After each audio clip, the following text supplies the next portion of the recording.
The rain drummed softly on the glass walls of Nova Axis Corporation's high-rise headquarters, as if nature itself was trying to warn me.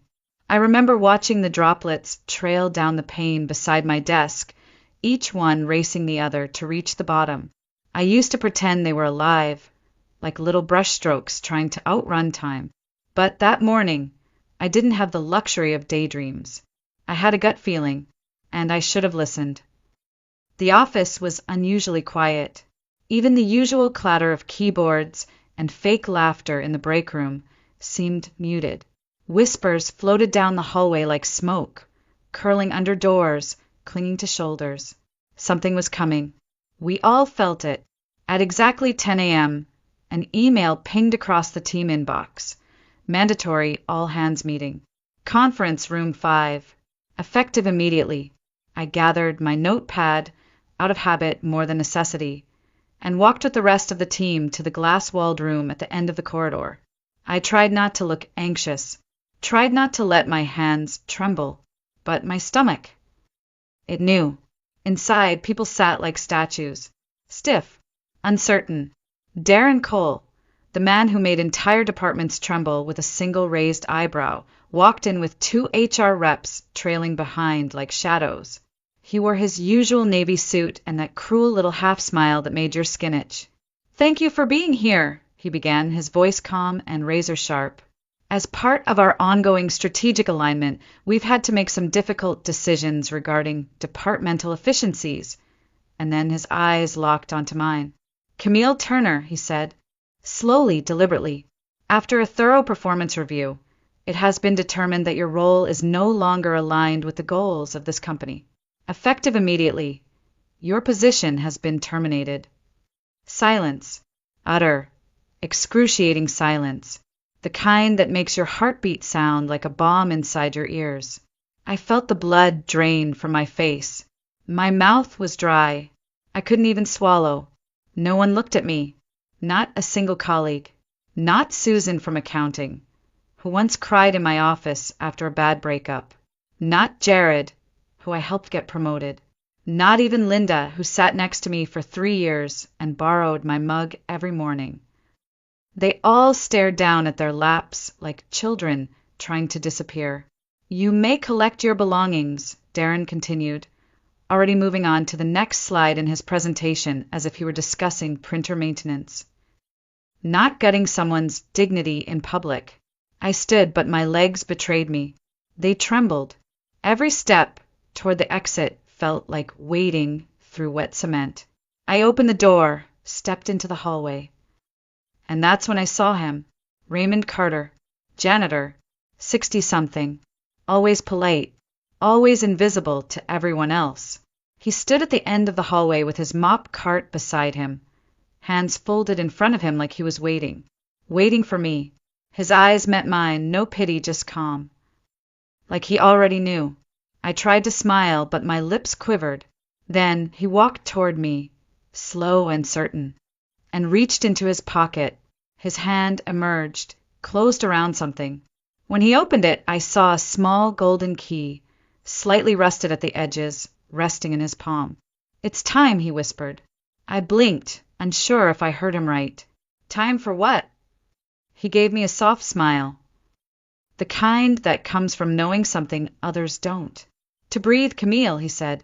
"To finally breathe." I used to think crayons were magic. When I was 5, my mother brought home a small cardboard box of colored pencils from the dollar store. They were dull at the tips, smelled faintly of wood glue, and had no brand name. But to me, they were pure gold. I remember sitting on the wooden floor of our cramped living room in rural North Carolina, sketching anything I could imagine. Mountains I'd never seen, oceans I'd only heard about on TV, creatures from books I borrowed from the church library. My parents were simple people. My mom cleaned houses. My dad worked at a paper mill on alternating shifts. They loved me, but not in the way that leaves room for dreaming. They loved me like people who are tired, worried about bills, and terrified of risks. "You draw real nice," my dad said once, glancing at one of my early sketches pinned to the fridge. "But art don't feed the stomach, Camille. You need a job that'll keep you off your knees. I didn't understand then what off your knees meant. I do now. By the time I was 10, my bedroom walls were covered in sketches. I used everything: napkins, the backs of homework sheets, brown paper bags.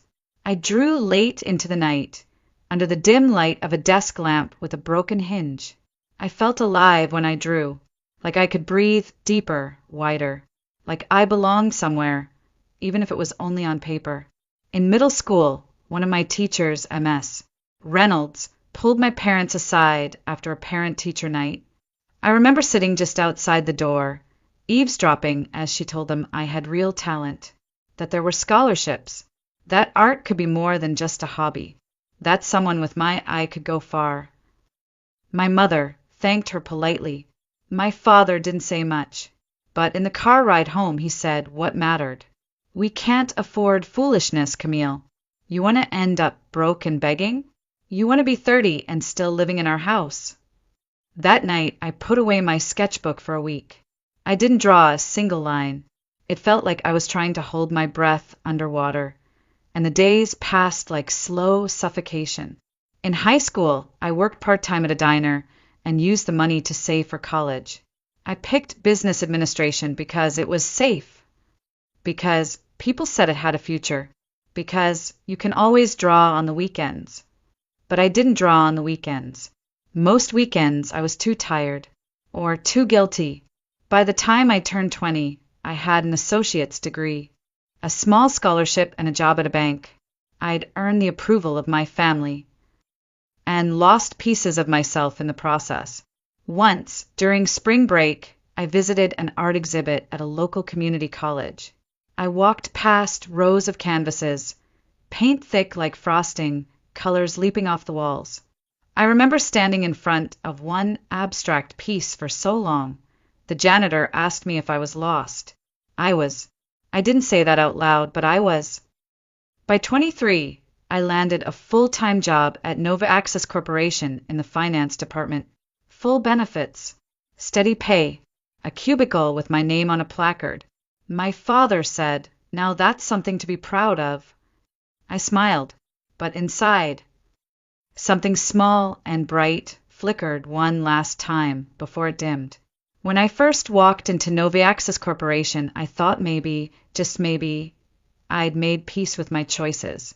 The building was all glass and steel, reflecting the sky like it had nothing to hide. Inside, everything smelled of fresh carpet and ambition. Polished surfaces, quiet elevators, perfect people in pressed shirts and expensive shoes.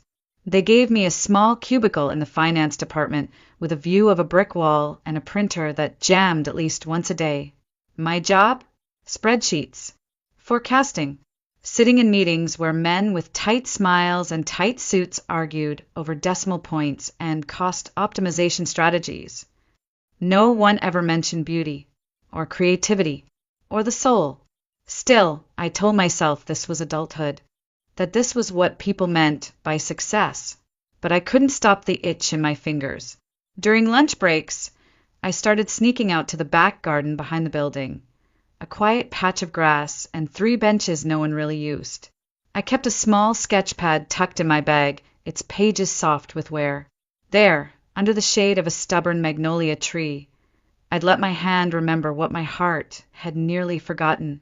I'd sketch the sharp lines of the building, the way sunlight danced on the concrete, the slouch of someone checking their phone in secret. I didn't draw with purpose. I drew to survive. That's where I met Raymond. He was pushing a mop bucket along the edge of the building when he saw me. He stopped, leaned on the handle, and tilted his head toward my sketchbook. "You've got the light," he said, voice gravelly but kind. "My Lorraine used to draw like that." I didn't know what to say. No one in the office ever spoke to Raymond. Most didn't even know his name. But I nodded, and that was enough.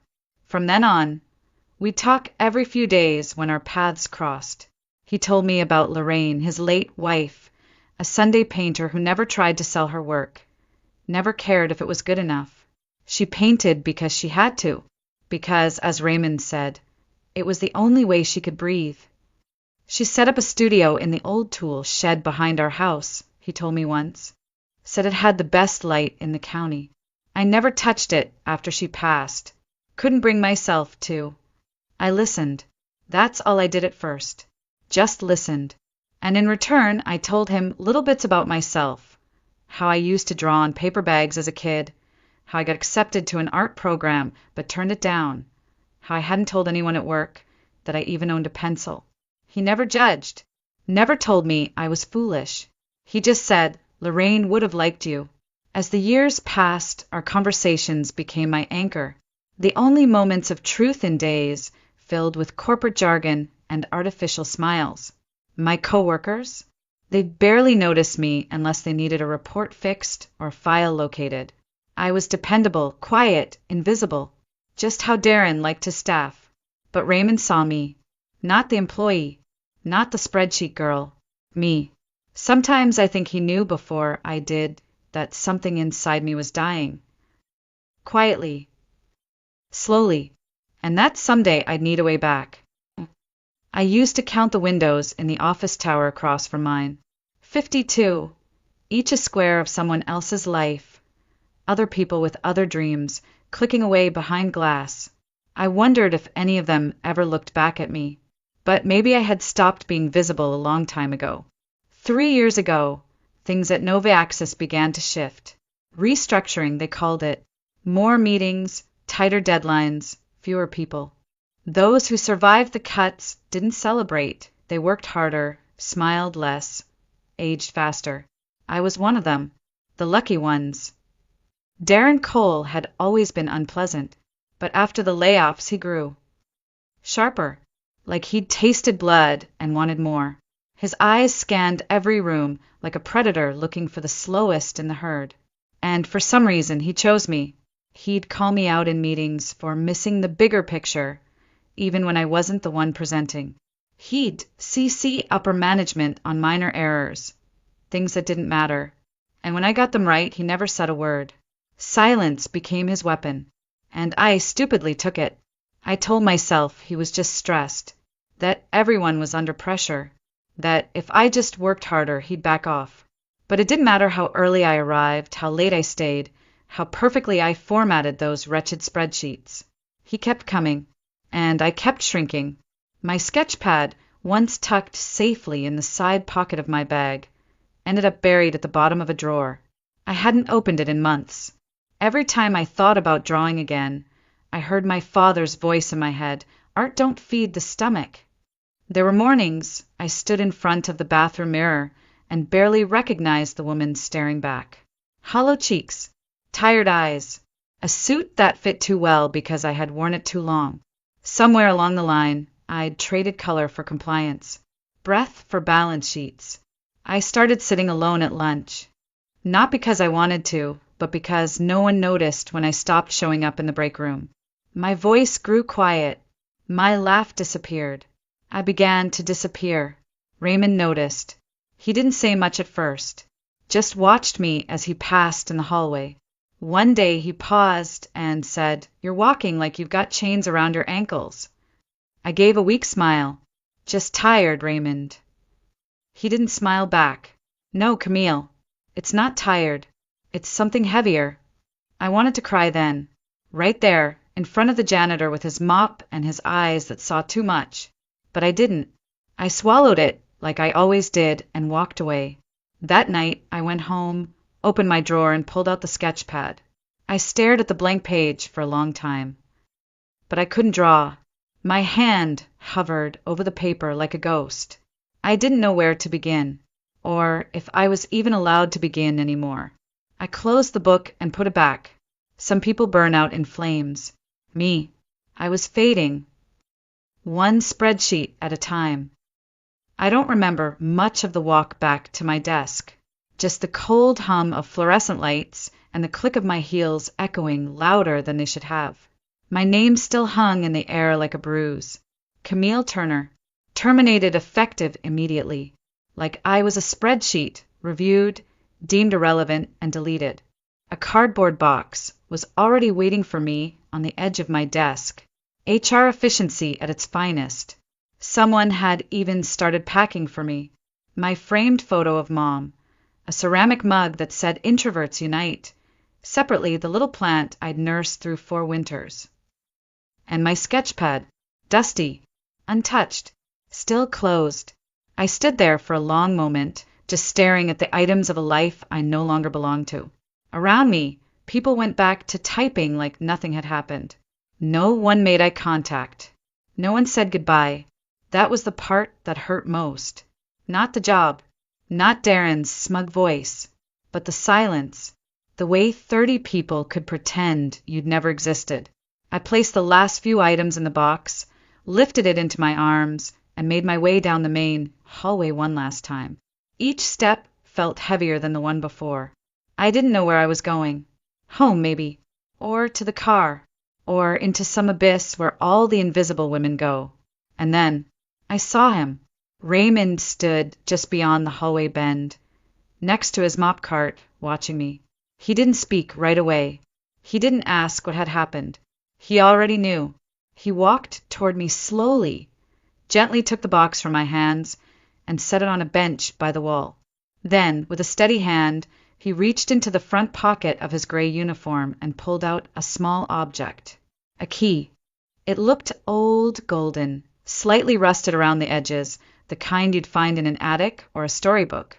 He held it out in his palm like it was something sacred. "It's time," he said softly.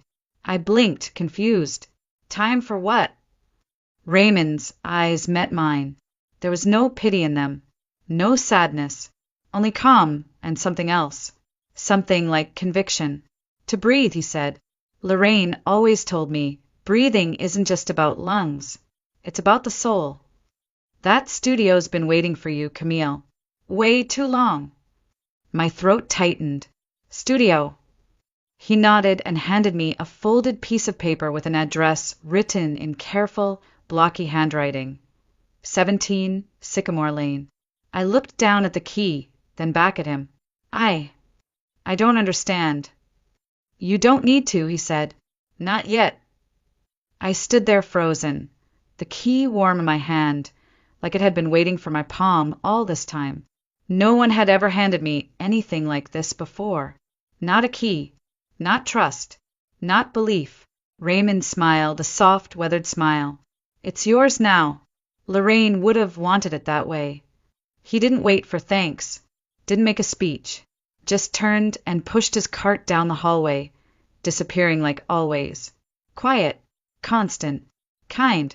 And I stood there clutching a key to a place I'd never been, but somehow already felt like home. That night I didn't sleep. I sat on the edge of my bed with the key still in my hand, its worn metal pressing gently into my skin. I must have turned it over 100 times, as if holding it long enough might whisper some clarity into my ears. Severance pay, unemployment forms, rent. The practical side of my brain screamed, focus on survival. But the rest of me, the part one thought had gone silent long ago, whispered something softer. Go. Around midnight, I got in my car and drove. The streets were empty, rain still trailing down the windshield in slow, lazy lines. Street lamps passed like ghosts. I followed Raymond's directions, left on Maple, right past the old train depot, then down a quiet street lined with sagging porches and sleeping houses. 17 Sycamore Lane was a modest home with a small front yard, a crooked mailbox, a garden gnome missing one eye. It looked ordinary, the kind of place people forget exists. But at the end of the gravel path behind the main house stood a small detached building with faded blue siding and a slanted roof. A warm yellow porch light glowed above its door. I stepped out of the car and approached slowly, the key clutched tight in my fist. The lock was stubborn. I had to jiggle it twice before it gave way with a soft click. The door creaked open, and I stepped inside. The air smelled of old paint, cedar, and thyme. It was a single room, maybe the size of a small classroom, but it felt vast. Sunlight must have poured in during the day, through the tall windows, now cloaked in gauzy curtains. Wooden shelves lined the walls, cluttered with jars of dried brushes, tubes of half-used paint, and sketchbooks stacked like diaries. A canvas stood in the center of the room, covered by a sheet. I didn't touch it. Instead, I let my fingers brush along the worn work table, over a set of dusty charcoal pencils, a folded apron, a cracked ceramic mug with paint still clinging to the rim. This place wasn't just a room. It was a life, paused mid-breath. On the table, tucked beneath a jar of buttons, I found an envelope with my name written in slanted, careful script. Inside was a letter from Raymond. Camille, Lorraine always believed this studio had a soul. She said the walls soaked up every brush stroke, every sigh, and gave it back tenfold. When she passed, I couldn't bear to enter it. But when I saw you sketching behind the building that day, I knew.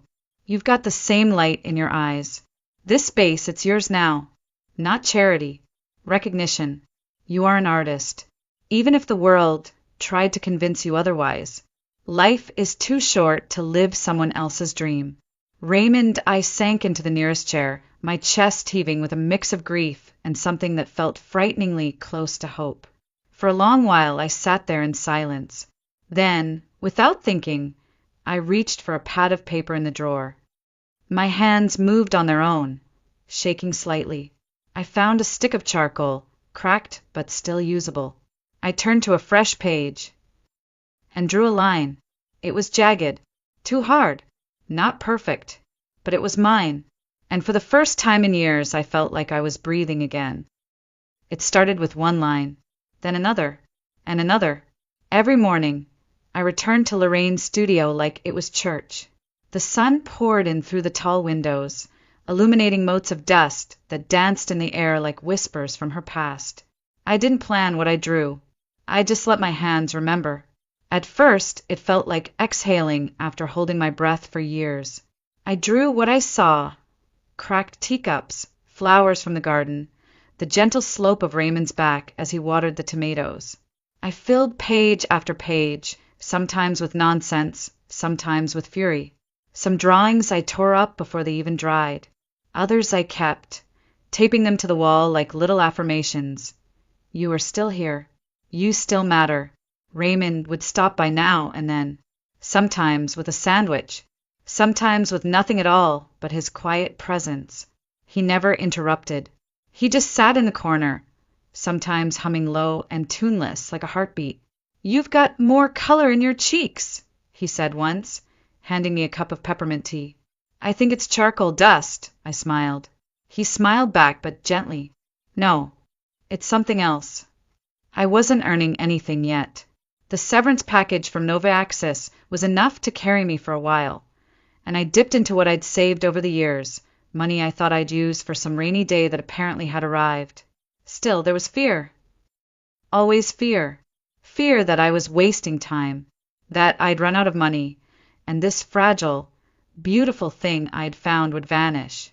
But every time doubt crept in, I'd go to the corner where Lorraine's old smock still hung from a hook. I'd touch the worn cloth, stained with reds and blues and greens. It reminded me that someone had lived here before me. And she had dared. The first time I sold a piece, it was almost an accident. Raymond's niece, Angela, came by one afternoon with her newborn. I was sketching the baby's profile, just for practice. She looked at it and asked if she could buy it. It's just a sketch, I said, embarrassed. It's him, she said. That's enough. She paid me $50. I cried after she left, not because of the money, but because someone looked at something I made and saw value. It changed something inside me. Word spread, slowly but surely. Angela told her friends. I posted a few things online. I created a simple website, nothing fancy, just a portfolio and contact form. Orders trickled in. Pet portraits, nursery art, illustrations for someone's self-published poetry book. I began saying yes to things I would have once laughed at. A mural for a cafe. A painting of someone's backyard garden. A logo design. I was learning to live by brushstroke, by color, by gut. Within 6 months, I had a small list of returning clients. I was making enough to cover rent. And yes, I insisted on paying rent to Raymond, even though he grumbled every time I handed him the envelope. I bought new supplies, painted the walls a soft cream, installed brighter lights, but I left the essence of the place untouched. Lorraine was still here, in the quiet corners, in the way the room held warmth like a memory. On a shelf above the work table, I placed a photo I found buried in one of her sketchbooks, a black and white image of her laughing in front of a canvas, her hands covered in paint. Some days I'd whisper to it, just a thank you, just so she knew. The fear never completely left me. It clung to the edges, especially during quiet weeks. But every time I held a pencil, I felt stronger. I wasn't where I wanted to be. But for the first time, I wasn't running from who I was. And that was enough. 2 years passed, and the studio became my world. The name Camille Turner started appearing in local newsletters and gallery corners, usually followed by a modest blurb. Charming local artist, known for evocative line work and emotion-driven portraits. I laughed the first time I read that. Me known. As if the quiet girl in the cubicle ever imagined such a thing. I had enough work now to need help with admin and scheduling. A college intern came in twice a week. I built a client list, shipped art across 3 states, and had 3 cafes with my murals on their walls. None of it was flashy. None of it was easy. But it was mine. And all of it, every brushstroke, led back to him. Raymond still came by, though less frequently now. His knees were bothering him, and the winter air made his joints ache. But when he did visit, he walked around the studio like a man visiting a chapel. I think in his mind it still belonged to Lorraine. In a way it did. And maybe now it belonged to both of us. One morning, as I was rearranging some supplies, I found a photograph tucked in an old drawer I hadn't opened in months. It was small, creased at the edges, a black and white image of a younger Raymond and Lorraine, standing beside a lake, arms wrapped around each other, smiling so naturally it stopped my breath. They must have been in their 40s. He looked more relaxed. She looked radiant, cheeks full of joy, hands smudged with paint like always. There was so much life in that photo. And so much loss, now that she was gone. An idea took hold of me. It wasn't commissioned. It wasn't paid for. It didn't have a deadline. But I knew, the moment I touched the paper, that it might be the most important thing I'd ever make. For weeks, in between orders and online workshops, I worked on the painting in secret. I used every technique I knew, poured every part of myself into it. I didn't recreate the photo. I reimagined it. I painted Raymond and Lorraine as they might have been. Older now, wrinkles deeper, hair whiter. But together, sitting on that lakeside bench, her hand in his, still painting, still laughing, still whole. The day I finished, I cried. Not sad tears, something else. Something deeper, like closure, like reverence. I called Raymond and told him I had something I wanted to show him. He arrived wearing his best jacket, the brown corduroy one with the elbow patches. His hands trembled slightly when he held the warm mug of tea I handed him. I led him into the back room of the studio, where the finished painting stood, covered by a linen cloth. "I have a gift for you," I said. He looked at me with tired but kind eyes. "Camille, you don't owe me anything." "I know," I said, smiling softly, "but I owe her." I pulled the cloth away. Raymond stared. His body went still, like even breath might shatter the moment. His eyes welled with tears, then overflowed without warning. He reached forward, not to touch the canvas, but to steady himself against the table. "How?" he whispered. "How did you know?" "I found the photo," I said quietly. The rest was imagination. And gratitude. He nodded, unable to speak. We stood in silence. The painting glowed beneath the skylight. Lorraine's eyes sparkled with that mischievous joy I imagined she must have carried her whole life. And Raymond. Well, he looked like the man I knew, just a little more at peace. After a long pause, he turned to me, voice trembling. "You didn't just give me a painting," he said. "You gave her back to me." I reached out and took his hand. "And you gave me a future." These days, I wake up before the sun. Not because I have to, but because I want to. The studio is quietest in the early morning, before emails, before orders, before the world remembers I exist. I make coffee, pull on my paint-streaked hoodie, and sit by the tall window with a fresh canvas and a soul that finally knows peace. Sometimes I still hear echoes of that office life, the clicks of keyboards, the flat tone of Darren's voice, the weight of feeling unseen. But they've grown quieter, like voices coming from a house I no longer live in. I haven't spoken to anyone from Noviaxis since the day I walked out. No one ever reached out. No apologies. No closure. And honestly, I don't need it, because what I have now is better. A few weeks ago, I got a call from a children's book publisher. They'd seen my online portfolio. One of my illustrations had been shared in a parenting group, and they wanted to offer me a long-term contract to illustrate a full series. Not just one book, a whole series. When I hung up, I sat in the middle of the studio floor, surrounded by brushes and fabric and scraps of ideas. And I laughed, a big, open, ridiculous laugh that echoed off the walls like a choir. I didn't even realize I was crying until I tasted the salt on my lips. Lorraine would have loved that moment. So would Raymond. I still keep her photo on the shelf, next to a fresh jar of brushes and a tiny sketch of the magnolia tree I used to sit under behind the Noviaxis building. Full circle, but better, because now the tree lives only in memory. And the memory belongs to me. Last week, a young woman named Alyssa stopped by the studio. She'd been following my work online and asked if I ever took apprentices. She looked like me, years ago, eyes full of something wild and quiet, fingers fidgeting with the sleeve of her thrift store sweater. I said yes, because someone once made space for me, and now it's my turn. That night, as I stood alone in the studio, I caught sight of my reflection in the tall window. My hair was pulled into a messy bun. There was paint on my cheeks, my fingertips, even my neck. And I looked. Alive. Not perfect. Not rich. Not famous. But seen. Raymond once told me, "The right doors open at the right time, but it's up to us to have the courage to walk through them."